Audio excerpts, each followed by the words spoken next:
Okay, guys, it's Thursday, April 2nd. Sorry for my voice. I don't know what's going on here, but I'm going to try and get through this. This is actually take two. I'm going to send you this diagram. This is based on the question that I asked you yesterday. So I'm going to send you this diagram. If you have a book, obviously you have it in the book, but for those of you that don't have a book, I am going to send this to you. What I did was I actually made a map of the different characteristics of the arteries, capillaries, and veins. In between, you can see I have arterioles, in between arteries and capillaries, and then between capillaries and veins, I have venules.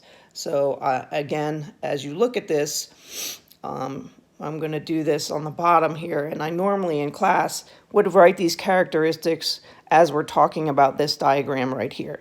So as we're looking at arteries, the different characteristics, the main characteristics you want to look for is that they have, one, a narrow lumen. And when we talk about a lumen, we're talking about this inner diameter, like the inner diameter of a pipe.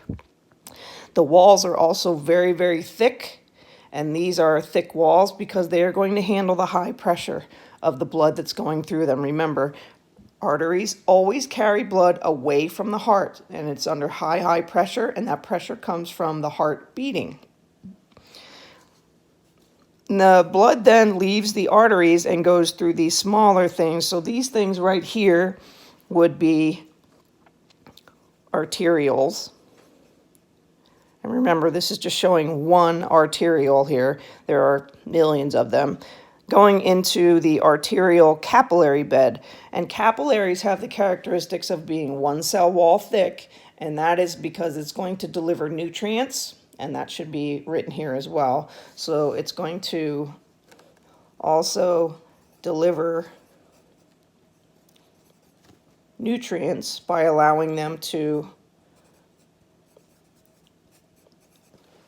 diffuse through those capillaries that are one cell wall thick. Also to allow the gas exchange. Now remember when we talked about pulmonary versus systemic, that's different. So we're getting in the pulmonary circuit, we're getting rid of CO2 and we're taking in oxygen. In the systemic circuit, we're dropping off oxygen and picking up CO2. Okay, remember that lesson? We actually did that in class. So the capillary beds look like this inside of your tissues. So normally we're going to drop off oxygen in the body, pick up CO2. If we're talking about the lungs, we're going to drop off CO2 and pick up oxygen. This right here would be an example of a venule. So I'm going to write that down here, venule. And that is going to be a smaller vein that is going to collect all of the deoxygenated blood from the tissues and bring it back towards the heart in these veins. So now we'll talk about the characteristics of veins as we look up here to the characteristics here. Again, in between the capillaries and veins, we have these small veins, and they are called venules. We labeled it down here. If you look at the veins, they are going to have a large inner diameter here. If we compare the inner diameter or lumen of a vein to an artery, it is much, much bigger. Okay? The walls are also going to be thinner. They don't have to be thick because the pressure inside of these veins is going to be lower. Veins always carry blood toward the heart.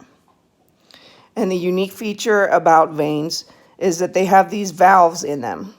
And the valves in veins work the same way as they do in the heart. They are going to keep the blood flow going toward the heart. They are going to open and close, allowing the blood to go through the heart. Now these valves open and close based on the muscle contractions. As you move and you walk, those valves are going to open and close. The muscles are going to squeeze those veins, squeezing the blood back toward the heart. Okay? If these valves fail, we have what we call, sorry about the dogs, we have what we call varicose veins. Okay? So that's the general characteristics. You have here arteries go into arterioles, capillaries, then capillaries go into the venules and the veins.